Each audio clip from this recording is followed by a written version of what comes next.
ब्रह्मा गुरुर्विष्णु गुरुर्देव महेश्वरा गुरुर्साक्षात् परब्रह्म तस्मै श्री गुरुवे नमः। श्री राम जय राम श्री राम जय राम श्री राम जय राम श्री राम जय राम। हाँ, तो प्रिय सज्जनों, आज हम आपको एक सत्संगी ने कहा कि कुछ अभिमान के ऊपर समझा, यानी अभिमान और अहंकार ये अलग अलग नहीं, ये दोनों एक ही चीज है। अहंकार आ जाता है साहित्यिक भाषा में और अभिमान होता है ग्रामीण भाषा में, और घमंड भी वही चीज है। घमंड, अभिमान और अहंकार ये तीन है, कहने को तीन है, परंतु ये तीन नहीं है, एक ही है। उसी से अहंकार कहते हैं, उसी से अभिमान कहते हैं और उसी से घमंड कहते हैं। सिर्फ कहने में अलग अलग है। अब अलग अलग हैं तो इनमें अंतर भी है। हाँ, जैसे अहंकार है तो अहंकार दोनों तरफ जा सकता है।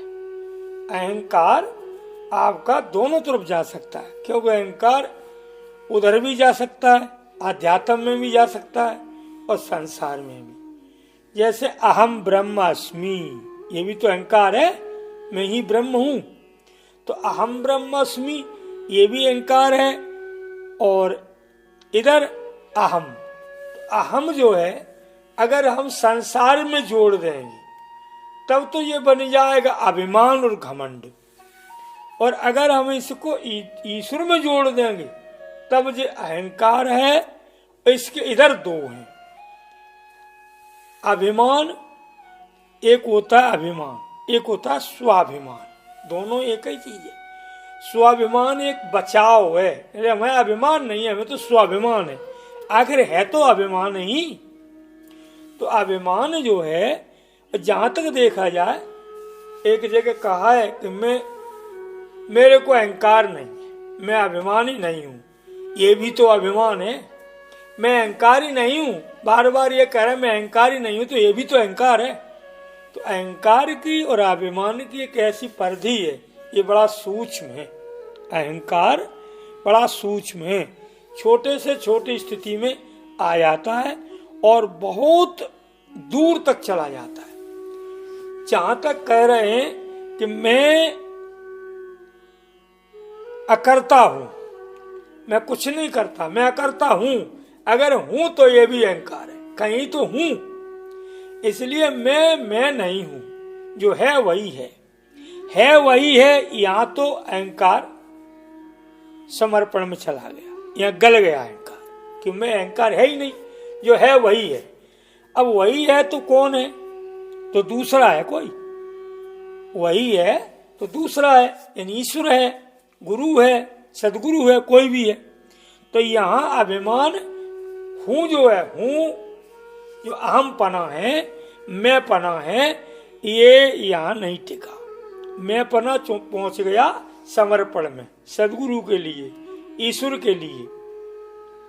और यही मैं पना हमने जोड़ दिया परिवार में, तो बन गया अभिमान। तो एक जगह कहते हैं, जैसे दया धर्म का मूल है। धर्म की जो जड़ है वो दया है। अगर दया नहीं है तो धर्म नहीं होगा, क्योंकि धर्म दया से होता है। कोई भी काम करोगे तो दया से ही तो करोगे। अगर जिसके अंदर दया नहीं है तो धार्मिक कैसे बन जाएगा? इसलिए दया धर्म का मूल है और पाप मूल अभिमान। अभिमान क्या है? पाप का मूल, पाप की जो जड़ है वो अभिमान है। हाँ, दया धर्म का मूल है और पाप मूल अभिमान। तुलसी दया न छोड़िए जब लो घट में प्राण। जब तक दया जो है न छोड़िए। अगर धार्मिक बनना चाहो तो दया नहीं छोड़ना। क्षमा दया ये एक ही भी है, पर्यायवाची है, क्योंकि क्षमा भी एक ही चीज है और दया भी। कोई व्यक्ति दुखी है, उसे देख कर हमें दया लगे आई, इसको बचा लो, यानी इसकी मदद करो। तो ये सब एक ही परिवार के भी हैं। क्षमा, दया, शांति, ये सब धर्म का परिवार है। अशांति, अधर्म, अदया, दोष, ये सब पाप के परिवार के हैं। ऐसे ही जितने ये धर्म के परिवार के हैं, ये सब दया, धर्म, शांति, सद्गुण जितने हैं, ये सब धर्म के परिवार के। तो कहते हैं तुलसी दया न छोड़िए। जब तक, तुलसी जी कह रहे हैं कि तब तक दया मत छोड़ो जब तक शरीर में जीवन है, प्राण है, क्योंकि दया धर्म का मूल है ना। और पाप मूल अभिमान, और अभिमान पाप कराता है। कोई भी पाप होता है वो अभिमान से होता है। इसलिए भगवान कहते हैं गर्भाहारी। भगवान गर्भ का आहार करते, अभिमान को रखते नहीं। भगवान अपने भक्त के अंदर अभिमान नहीं रखते, बस यही उनमें एक वो है। सब कुछ रखते हैं लेकिन वो अपने सेवक में अभिमान कभी नहीं रखते। तो एक प्रश्न आया है, कथा आई है, एक बार अर्जुन के मन में, जैसे भगवान के जितने बड़े बड़े भक्त हुए हैं, इनके मन में भी थोड़ा थोड़ा अभिमान चाट गया। जैसे हनुमान जी बहुत बड़े भक्त थे, उनके मन में भी अभिमान हो गया। क्योंकि अभिमान एक ऐसी सूक्ष्म चीज है, अहंकार एक ऐसी सूक्ष्म चीज है जो पता नहीं कब आ जाए। अभिमान हनुमान जी को कब हो गया? हाँ, पहले हनुमान जी के अभिमान की बता देते हैं। क्योंकि जब ऐसे ऐसे भक्तों को अभिमान हुआ तो हम कहें कि हमें अभिमान नहीं हो सकता, तो ये तो प्रलाप ही है ना। जब ऐसे ऐसे भक्तों को अभिमान हो गया तो हमें होना नहीं होगा, ऐसा कैसे कह सकते हैं? तो कहते हैं कि हनुमान जी को एक बार लंका जला के आए। हनुमान जी को 2 बार अभिमान हुआ है, 2 बार, और दोनों बार भगवान ने खंडन किया है। पहली बार तो जब लंका जला के आए तो उन्होंने मन में सोच रहे हैं कि देखो, हमने प्रभु की कृपा हो गई और लंका जला करके अब हम कुशल पहुंच जाएंगे। कितना बड़ा काम किया है, जो कि ऐसी पहली बार मैंने ही ये काम किया है। पहली बार, अभी तक कोई ऐसा हुआ नहीं जिसने इतना बड़ा काम किया। मन में आया, कहा नहीं अभी। महाराज ये मन में भी अगर आ जाए, भले ही मत कहो, मन में भी अगर आ जाए तो भी इसका आना ठीक नहीं है। तो मन को गंदा कर देता, फिर वो कभी जाता है। ऐसे ही अगर आप अच्छे हो, भक्त हो, अगर कोई दूसरा कहे कि आप भक्त हो तो बहुत बढ़िया, लेकिन स्वयं कहने लग जाओ कि हम भक्त हैं तो उसी का नाम है अभिमान। स्वयं कहने लग जाओ हम ज्ञानी हैं, उसी का नाम है अभिमान। स्वयं कहने लग जाओ हम विद्यार्थी हैं, हमसे ज्यादा कोई विद्वान नहीं है, इसी का नाम है अभिमान। अच्छा, अभिमान में और घमंड में थोड़ा वैसे कोई अंतर नहीं है, थोड़ा सा अंतर इतना मान लो। अभिमान यहां तक है कि मेरे जैसा कोई नहीं है, मैं जैसा हूं वैसा कोई नहीं है, ये तो है अभिमान। और घमंड ये है कि मेरे जैसा कोई कर ले तो जाने, अगर मैंने ये कर लिया ऐसा कोई कर ले तो जाने, ये बस है वह, ये भी अभिमान नहीं है, लेकिन थोड़ा थोड़ा अंतर है। जैसे भाषा में अहंकार, अभिमान और घमंड, जी कोई अंतर, वैसे अंतर नहीं है, ये बोलचाल की भाषा है खाली। तो अभिमान और अहंकार एक ही चीज है, और घमंड वैसी एक भाषा है। घमंड का कोई वो नहीं है कि घमंड का कोई अर्थ हो, अलग अर्थ हो। घमंड भी अहंकार है ये, और घमंड भी अभिमान ही है। ये दोनों उसी की शैली है। तो कहते हैं कि हनुमान जी के मन में ऐसा आया कि ये काम मैंने पहली बार किया है, अभी तक कोई ऐसा हुआ ही नहीं जो कि 100 योजन समुद्र पार करके और इतना बड़ा काम ऐसा मन में हुआ। सो उन्हें प्यास लगी, थोड़ी प्यास लगी, और उन्होंने देखा कि समुद्र के उस पार, अब इस पार नहीं आए, उसी पार उन्होंने देखा कि महात्मा जी तपस्या कर रहे हैं। तो उन्होंने देखा कि चलो यहाँ महाराज जी का आश्रम है, यहाँ हो सकता पानी मिल जाए। तो पानी जल पीने के लिए पहुंचे तो ऋषि जी बोले, हाँ बोलो कहाँ कैसे आए? बोले महाराज जी हमारा हनुमान नाम है। अच्छा, हम प्यास लगी है मुझे। बोले ठीक है, प्यास लगी है तो पानी, ये आगे सरोवर है, इसमें पानी पी आओ। बोले महाराज हमारे हाथ में जो चूड़ामणि है और जो मुद्रिका है, बोले हमारे कमंडल में डाल दो। महाराज जी के कमंडल में मुद्रिका चूड़ामणि डाल दी। उसके बाद वो गए, पानी जल पिया, और जल पी के आए, ऋषि से बोले महाराज हमारे चूड़ामणि कम। बोले जहां डाल गए मुझसे ले लो। अब उन्होंने कमंडल में क्या देखा कि उसमें कई चूड़ामणि डली, कई मुद्रिकाएं डली और एक जैसी। अब हनुमान जी चक्कर में कि एक जैसी मुद्रिकाएं, एक जैसी चूड़ामणि, ये क्या? सोचने लगे। ऋषि से पूछा ऋषि से, महाराज बताओ ये क्या हो गया? हमने तो एक चूड़ामणि डाली थी, एक मुद्रिका डाली थी, और इसमें तो कई डली है। तो ऋषि बोले ऐसा है महाराज, हमें कुछ पता नहीं, हम तो ध्यान में रहते, जितनी बार हनुमान जी आए उसी में डाल गए। अब आपकी कौन सी है, पहचान लो। ओहो, तब हनुमान जी का अहंकार समाप्त हुआ। बोले हम तो सोच रहे थे कि हम ही पहली बार आए, इससे पहले हमसे पहले और भी हनुमान आ चुके। बोले हाँ महाराज, ये जितने आ चुके हैं, कहने का मतलब जो गिनती की तो वो अनंत हुई, गिनी नहीं पाए। तो इसी से कहते हैं हरि अनंत, हरि कथा अनंता। इसलिए भगवान के भी अवतार अनंत हैं और भगवान के सेवकों के भी अवतार अनंत हैं, क्योंकि हनुमान का जन्म एक बार नहीं हुआ, अनंत बार। जितनी बार राम का जन्म हुआ है उतनी बार हनुमान का जन्म हुआ है।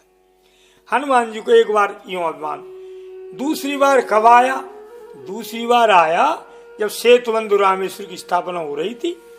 तो राम जी ने ब्राह्मणों से पूछा कि महाराज सेतुबंधु की स्थापना करानी है, हमें शंकर जी की स्थापना करानी है, और रावण का भक्त है, रावण भक्त है शंकर जी का, और उसी पर चढ़ाई करने जा रहे हैं हम। तो ब्राह्मणों ने कहा हाँ बिल्कुल सही है, फिर तो आपको उपासना करना चाहिए शंकर जी की। जब तक शिव उपासना नहीं करोगे तब तक रावण से फतेह पाना, विजय पाना आसान नहीं है। तो उन्होंने कहा ठीक है। अब उसके लिए मुहूर्त देखा गया। अब उन्होंने कहा भैया, तो ब्राह्मणों ने बताया कि ये मुहूर्त है, इसमें जो है शिव स्थापना हो। लेकिन अब लिंग कहाँ से लाए जाए, लिंग शिवलिंग कहाँ से लाए जाए? तो ब्राह्मणों ने बताया कि काशी सबसे उत्तम है शिवलिंगों के लिए। तो अगर आप स्थापना करा रहे हैं तो शिवलिंग काशी से मंगाए जाए। ये मनगढ़ंत कथा नहीं है, ये आनंद रामायण की कथा है। नहीं तुम सोचो महाराज जी से बैठे बैठे मनगढ़ंत करे भी कथा नहीं, मनगढ़ंत कोई कथा नहीं देंगे, कहीं न कहीं उसका लेख होगा। तो अब जो है हनुमान जी जो है वो राम जी ने कहा भाई काशी कौन जाएगा लिंग लेने के लिए? तो हनुमान जी ने कहा प्रभु जब तक ये दास है तब तक ये मत पूछा करो कौन जाएगा, सीधी आज्ञा करो। जैसे हमारे मुरारी दास कह देते हमसे कि महाराज जी सीधी आज्ञा करो, करे जी मत कहो करे कि को जाएगा क्या जाएगा। ऐसे ही जो अच्छे सेवक होते हैं वे, उनकी पहचान होती है कि वे अपने को अपने गुरु से अभिन्न मानते हैं। जो मैं हूं, मैं अपने गुरु से अभिन्न, यानी मेरे गुरु के मेरे में और गुरु जो मुझे आज्ञा देंगे उस आज्ञा में कोई अंतर नहीं है, गुरु में मुझ में नहीं। हाँ, अभिन्न का मतलब है कि कोई आज्ञा में संकोच नहीं, कोई दुराव छिपावनी। जो आज्ञा मुझे मिलेगी मैं उसे करूंगा। तो मेरे को ही आज्ञा मिले, यही भावना रहे हमेशा। यही हनुमान जी के मन में रहती थी कि मेरे को ही आज्ञा मिले। तो हनुमान जी ने बोला महाराज जब तक हम हैं, जब तक आप ये मत पूछा करो कौन जाएगा कहाँ, सीधा मुझे आज्ञा करो हनुमान जी जाओ। हाँ ठीक है, बहुत अच्छी बात है। तो हनुमान जी जाओ, काशी से जो है शिवलिंग ले आओ। बहुत बढ़िया। हनुमान जी शिवलिंग चले गए लेने के लिए।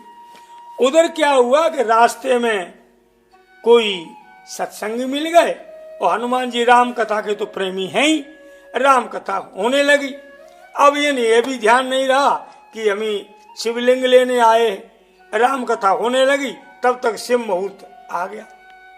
ब्राह्मणों ने कहा महाराज हनुमान जी तो आए नहीं और शिव मुहूर्त निकला जा रहा है, फिर क्या किया जाए। और मुहूर्त निकलने के बाद फिर दूसरा मुहूर्त देर से मिलेगा, तब तक फिर आपको लंका फतेह भी करनी है। बोला हाँ जी तो बात सही, क्या किया जाए। बोले ऐसा करो हनुमान जी तो जन कब आएंगे, तब तक मुहूर्त भी निकल जाएगा। अब ऐसा करो बारू का एक लिंग बना लो और बारू के लिंग से स्थापना कर देते हैं, फिर मुहूर्त हो जाएगा, उसके बाद जब हनुमान जी आ जाए जब करा लेना। ठीक है। हनुमान ब्राह्मणों ने जो है बारू के लिंग बना के उसकी स्थापना की। कहीं कहीं ऐसा लिखते हैं कि रावण स्थापना करने आया हनुमान जी राम जी के रामेश्वर स्थापना करने के लिए, कि रावण से बड़ा कोई पंडित नहीं था तो रावण को बुलाया गया। लेकिन ऐसी प्रचलित कथा नहीं है, न तो वाल्मीकि रामायण में ये लिखा है और न आनंद रामायण में ये लिखा है कि रावण आया। अन्य रामायणों में आया होगा, हरे अनंत हर कथा अनंता, वही बात है। तो कहने का मतलब ये है कि अब रेत की स्थापना, रेत का लिंग बना करके और श्वेत रामेश्वर की स्थापना कर दी।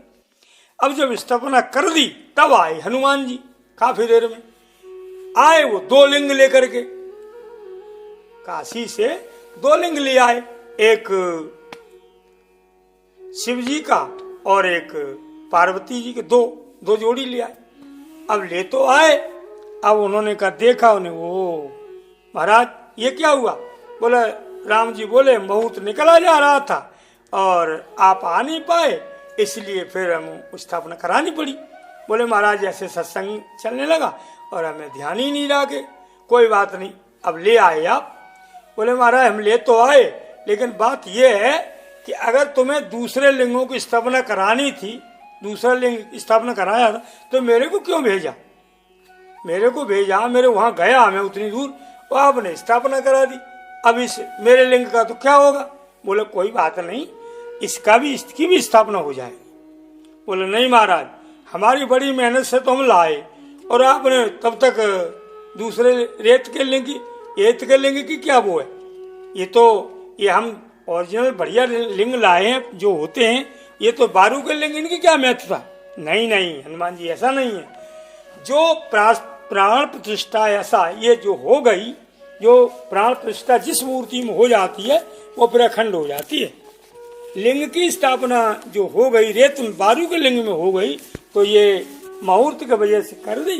अब राम जी ने देखा कि इनके मन में कुछ अभिमान है, तो उन्होंने कहा अच्छा ऐसा करो हनुमान जी, तुम इस जो बारू का लिंग है इसको उठा दो, हटा दो, इनको उखाड़ दो और इसकी जगह पे अपने लिंग को स्थापित करवा दूंगा मैं, इसको तो हटाओ। अरे महाराज कैसे, पहले तो लिंग मंगवाए और बाके बाद अब हमारी और हंसी कर रहे हो। ये बालू के लिंग से हमने कितनी ताकत है हमारे उसमें कि चाहे तो पहाड़ों को पीस के सुरमा कर दूं, और हमसे कह रहे हो ये बालू का लिंग उखाड़ लो, क्या बेइज्जती कर रहे हो हमारी। अरे भैया बेइज्जती नहीं कर रहे भैया, ये कह रहे हैं कि अब आपको देर तो हो ही गई, अगर आपको ऐसा लग रहा है तो इसको हटा कर इसकी स्थापना कर दो अपने लिंग। अब ये तो ब्राह्मणों ने कहा था कि मुहूर्त निकला जा रहा है, कोई बात नहीं। कहते हैं कि हनुमान जी ने पहले तो पूंछ से पकड़ा उसको, हाथ से नहीं पूंछ से लपेट करके, और धीरे धीरे पहले ताकत लगाई, नहीं उखड़ा, झटका मारा तो कहते हैं कि पूंछ ही टूट गई, लिंग नहीं उखड़ा, पूंछ ही टूट गई। वहां आज दिन भी रामेश्वर जो स्थापना है वहां पुच्छेश्वर हनुमान शिव जी का एक और है। जब पूंछ भंग हुई है उनकी, वहां एक लिंग और है पुच्छेश्वर महाराज, हनुमान जी की जो पूंछ से जो उन्होंने अभिमान भंग किया उनका, जब उनकी पूंछ टूट गई तब हनुमान जी को आया ये तो मेरी बहुत गलती हो गई। फिर प्रार्थना की। तो कहने का मतलब ये है कि फिर पूंछ भगवान शंकर प्रकट हो गए। उन्होंने पूंछ को तो जोड़ दिया और कहा कि देखो तुम भी हमारे रुद्र हो, हमारे अंश हो, लेकिन ऐसा नहीं है। जहाँ जो प्रतिष्ठा हो जाती है वो फिर अखंड होती है, वो उठाई नहीं जाती। हाँ, आप काशी लेने गए थे, नहीं आए तो प्रभु की इच्छा, उन्होंने ये कर दिया तो क्या बात।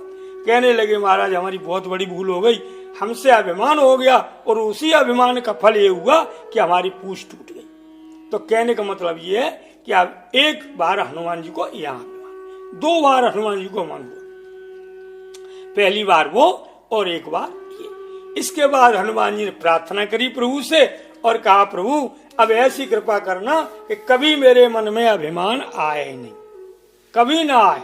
भगवान ने कहा वे मस्तु, अब तुम्हें कभी अभिमान नहीं आएगा। उसके बाद फिर हनुमान जी को अभिमान कभी नहीं आया। तो कहने का मतलब ये है कि इतने बड़े बड़े भक्त, उन्हें भी अभिमान हो गया। फिर हम छोटे मोटे जीव कहें कि हमें अभिमान नहीं हो सकता, हमें अभिमान नहीं हो सकता, ये भी तो अभिमान है। इसलिए जो कुछ प्रभु की इच्छा है, अहंकार अभिमान क्या है वो जाने, लेकिन अपने समझ से ये कहोगे मेरे जैसी कोई सेवा कर ले तो अब जाने, इसी का नाम है घमंड। मेरे जैसी मैं सेवा बहुत अच्छी करता हूं कहो मत, मन ही मन में सोचो, इसका नाम है अहंकार, और प्रकट कर दो, इसका नाम है अभिमान। यह है एक ही चीज। एक बार अर्जुन को भी हो गया अभिमान। अर्जुन को तो 2-3 बार हुआ है, हनुमान जी को तो 2 ही बार हुआ है, अर्जुन को तो काफी 3-4 बार अभिमान हुआ है। लेकिन हम एक बार की कथा बता देते हैं, क्योंकि कथा तो अनंत है। एक बार अर्जुन को अभिमान ये हुआ कि प्रभु कोई ऐसा है, देखो मैंने जो भी प्रतिज्ञा की हालांकि में पूरी आपने कराई, लेकिन करी तो हमने, जो भी प्रतिज्ञा हमने करी, हमने अपने प्राण की भी परवाह नहीं की, यानी प्राणों की भी परवाह नहीं की उस प्रतिज्ञा को पूरी करने के लिए। हाँ, जैसे जयद्रथ वध की प्रतिज्ञा की थी, आपने पूरी कराई। प्रतिज्ञा तो हमारी सब आप ही पूरी कराते हैं, लेकिन करते तो हम ही हैं। तो यानी ऐसा कोई भक्त आपका है जिसने मेरे जैसा कोई आपका भक्त है। अब ये अभिमान क्या कहें कि अर्जुन के भी मन में अभिमान आया। इसकी एक सबसे बढ़िया बात यह है कि भगवान को जब कोई लीला करानी होती है किसी के द्वारा, उसी के मन में वो कोई न कोई क्रिया प्रकट कर देते। अर्जुन के द्वारा कोई लीला करानी है तो अर्जुन के मन में कोई क्रिया प्रकट कर दी, हनुमान जी के द्वारा लीला करानी है तो हनुमान जी के मन में कोई क्रिया प्रकट कर दी। आखिर इतने बड़े बड़े भक्त, इन्हें अभिमान कैसे हो सकता है? लेकिन नहीं, जब भगवान कोई लीला कराना चाहते हैं तो वही वो उनके अंदर वो प्रकट कर देते हुआ। वैसे तो भगवान के सखा थे अर्जुन, लेकिन अभिमान क्यों हुआ? अभिमान क्यों हुआ? जैसे सेतुबंधु की कथा है, महाभारत में आपने पढ़ी होगी, जब हनुमान जी से होड़ लग गई थी सेतु बांधने की, ये भी तो अभिमान था। ऐसे अर्जुन को कई बार अभिमान हुआ है। तो एक बार अर्जुन को अभिमान ये हुआ कि प्रभु ये बताओ, हम आपके जैसे हम आपके भक्त हैं, ऐसा कोई दूसरा है? आपने देखा है कोई? हनुमान श्री भगवान कृष्ण हंसे और बोले अर्जुन हाँ, वो तो बात की बात है कि नहीं, लेकिन अभिमान नहीं करना चाहिए। मन में ये सोच रहे हो कि हमारे जैसा भक्त नहीं है, ये भी अभिमान है। अर्जुन बोले तो हम झूठी थोड़ी कह रहे हैं, अभिमान तो वो है जो झूठी कहे, हम हैं ना आपके भक्त। बोले हाँ, आप मेरे भक्त हो, अच्छी बात है, लेकिन मेरे जैसा कोई भक्त नहीं है, ये कहना अच्छी बात नहीं। आप हमारे भक्त हो और आप वास्तव में प्राणों की परवाह न करके आप प्रतिज्ञा करते हो और उसे पूरी भी करते हो, किसी के माध्यम से करो, लेकिन पर ये कहना ठीक नहीं है कि मेरे जैसा कोई कर ले तो मैं जानूं, या मेरे जैसा कोई हो नहीं सकता, या हुआ है आज दिन तक, ये सब अभिमान के सूचक हैं वचन। आपने बिल्कुल सत्य कह रहे हो, जैसे कोई बात हम सत्य कह रहे हैं, लेकिन ऐसा मेरे जैसा किसी ने कहा नहीं होगा आज दिन तक, ये अभिमान है। हाँ, जैसे कोई बात हम आपको बताएं और पीछे से कह दें ये बात आपको हमारे अलावा कौन बताई नहीं होगी, बस यही अभिमान है। बात तो बताई, अच्छी बात है, लेकिन किसी ने बताई नहीं होगी, ये कहना अभिमान है। मेरे जैसा कोई कर नहीं सकता, ये अभिमान है। क्योंकि ये संसार में एक से एक ज्ञानी है, एक से एक भक्त हैं। एक भक्त गए वैष्णो देवी की परिक्रमा करने, पैदल पैदल गए। तो जब पहुंच गए, थोड़ी दूर रह गया, तो उन्होंने मन में सोचा कि देखो, ऐसा कोई भक्त नहीं है जो आज दिन तक पैदल चल के परिक्रमा करने आया हो, ऐसा कोई नहीं। ऐसा मन में आया, आगे चल के देखा कि एक व्यक्ति पिंड भर भर के जा रहा है, दंडवत परिक्रमा करते करते, दंडवत कर करके। तो उन्होंने भैया तुम कहां से आए हो? बोले 80 कोस दूर से आए। 80 कोस यानी 80 कितने गुने? 80 दूनी 160 और 80 यानी 200 किलोमीटर से ज्यादा परिक्रमा करके, पिंड दंडवत परिक्रमा करके।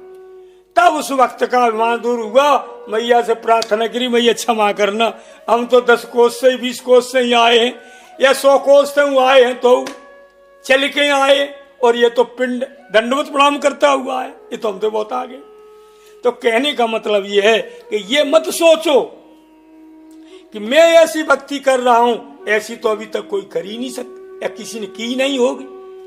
मैंने ये चीज लाई है, ये तो कुछ लोग ऐसे, अरे महाराज ऐसी आपने फल नहीं खाए होंगे जैसे मैं खिला रहा हूं। भैया ये अभिमान है, ये मत कहो, ये अभिमान है। आप यहां तक आए हो, यहां तक अभी तक आए नहीं होगे, हमें लेके आए, ये अभिमान है। कोई भी काम करो पर ये मत कहो कि ऐसा अभी तक किसी ने नहीं किया होगा, ऐसा कोई ज्ञानी नहीं होगा मेरे जैसा, यही अभिमान है। चाहे वो विद्या का हो, चाहे वो धन का हो, और चाहे किसी पद का हो, इसी का नाम अभिमान। तो अर्जुन को अभिमान हुआ कि महाराज मेरे जैसा कोई भक्त है आपका, 24 घंटा मैं आपके साथ रहता हूं, हर श्वास में आपका सुमिरन करता हूं, और इतना नहीं, सोने में भी आपके नाम का सुमिरन होता है हमारे अंग अंग से। ऐसा कोई भक्त है आपका मेरे जैसा? भगवान बोले देखो अर्जुन, हो सकता है, बाद की बात है, अभी तो हमें समझ में नहीं आ रहा, लेकिन ऐसा करते हैं, एक भक्त का कोई हमारा भक्त याद कर रहा है, अभी वहां चलते हैं, हम जा रहे हैं वहां, और लौट के आएंगे, फिर आपको बताएंगे कि कोई भक्त है कि नहीं। अभी तो हमें पता नहीं है कि अभी हम एक भक्त ने याद कर रहा है मेरे को भक्त, वहां जा रहा हूं मैं। अर्जुन सोचने लगे, वाह हमसे भी बड़ा कोई भक्त है, हमें छोड़ के वहां जा रहे। मन में सोचा तुम्हारा जैसा करो, अब हमें बताना तब बता देना कि हमारे जैसा कोई भक्त है कि नहीं, लेकिन हम आपके साथ चल सकते हैं। बोले हाँ चलो, साथ चल सकते हो, ठीक है। अब भगवान ने जो है, चले कैसे? बोले साधु को भेष बना लो, ऐसे नहीं चलेंगे, क्योंकि वो भक्त प्रत्यक्ष रूप में दर्शन नहीं देना, साधु रूप में बन के चलते। क्यों? प्रत्यक्ष रूप में दर्शन देने से क्या हो जाएगा? प्रत्यक्ष रूप में वो अपनी पूरी, जैसे मान लो अभी कोई आप किसी देवता के उपासक हैं, और वो देवता आपको प्रत्यक्ष रूप में दर्शन देने आ जाए, तो फिर आपको जो इतनी विवलता बढ़ जाएगी कि हो सकता है कि आपके प्राणी निकल जाएं विवलता में। इसलिए जो अच्छे जो भक्त होते हैं, उपासक होते हैं, और जो अच्छे साधक होते हैं, भगवान उनको, कोई भी जिनके उपासक हैं, जैसे हनुमान जी का ही कोई अच्छा भक्त है, तो हनुमान जी उसको पहले प्रत्यक्ष दर्शन नहीं देंगे, क्योंकि उसके अंदर इतनी व्याकुलता बढ़ जाएगी, हो सकता है वो प्राणी निकल जाए उसकी व्याकुलता में। इसलिए पहले छदम रूप में दर्शन देते, छल में, छल करके, धोखा करके, फिर धीरे धीरे प्रत्यक्ष दे। तो भगवान कहने लगे कि एक भक्त ने मुझे बुलाया है और मैं वहां जा रहा हूं, अर्जुन बोले महाराज तो जी बात अपनी बाद में होगी लौट के कि मेरे में अभिमान है कि स्वाभिमान है। मैं तो वैसा अभिमान झूठा तो करता नहीं, जो कहता हूं करता हूं वही कहता हूं। श्री कृष्ण बोले महाराज पारथ जो करता हूं वही कहता हूं, करो कहो मत, कहोगे तो अभिमान बन जाएगा। दिखाओ करो लिखाओ, दूसरों को करो। जब तुम क्रिया करोगे तो लोग अपने आप कहेंगे, तुम मत कहो। तुम यदि कोई क्रिया अच्छी क्रिया कर रहे हो, हाँ अगर कहते हो तो कोई बुरे कर्म करो, कोई बुरो कर्म करो बाय कहो, पाप करो तो कहो, लेकिन पाप को तो हम नहीं कहते। कोई भी कहता है पाप का, पाप के लिए किसी ने सैन बोर्ड लगाया, पाप के लिए किसी ने बैनर छपवाए, बताओ कहो को बैनर लगो है पाप को कि हमने इतने पाप करे, और पुण्य के लिए कितने बड़े बड़े बैनर लग जाते हैं, ये होगा आज वो होगा। लेकिन ऐसा बैनर कभी आपने पढ़ा है कहीं, आज मैंने 30,000 गायें मारी है? कोई पाप करता है तो कहता नहीं। और 1 रुपया यदि दान कर दिया तो अभी हम एक जगह कथा में गए थे तो उसमें लिख रहे थे 40 रुपया गुप्त दान। अरे भैया गुप्त दान है तो चिल्लाए काय को रहे हो? जब गुप्त दान है तो चिल्लाए क्यों रहे हो? अब भैया चिल्ला तो मैंने कही हो कि बोल दियो वहां गुप्त दान, तो जब गुप्त दान है तो बोलने की जरूरत नहीं है। जहां बोल दिया फिर वो गुप्त नहीं रहा, तो जो कह दिया वो फिर अहंकार बन गया। कोई भी काम आप करो कर दो, अच्छा काम कर दो, लेकिन उसे कहो मत अपने मुंह से। कोई दूसरा कह रहा है तो कहने दो, अपने मुंह से कहोगे वही अहंकार हो जाए।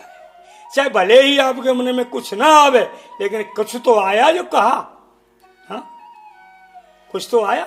तो कोई भी जैसे भंडारा करो, कोई अच्छा काम करो, तो ये मत कहो हमने कर दिया, ये कहो हो गया। देवी की कृपा से, ईश्वर की कृपा से, सदगुरु की कृपा से किसी का नाम ले दो, पर अपने ऊपर लेओगे तो वो अभिमान होगा और वो तुम्हारा धर्म खत्म हो जाएगा, कट जाएगा कहने से। इसलिए अच्छे बनो, लेकिन कहो मत हम अच्छे, दूसरे कहें तुम अच्छे हो तब तो ठीक है। और ये तुम्हारे मन में आ गया हम भी तो अच्छे हैं, अरे तो बस वहीं से अभिमान शुरू।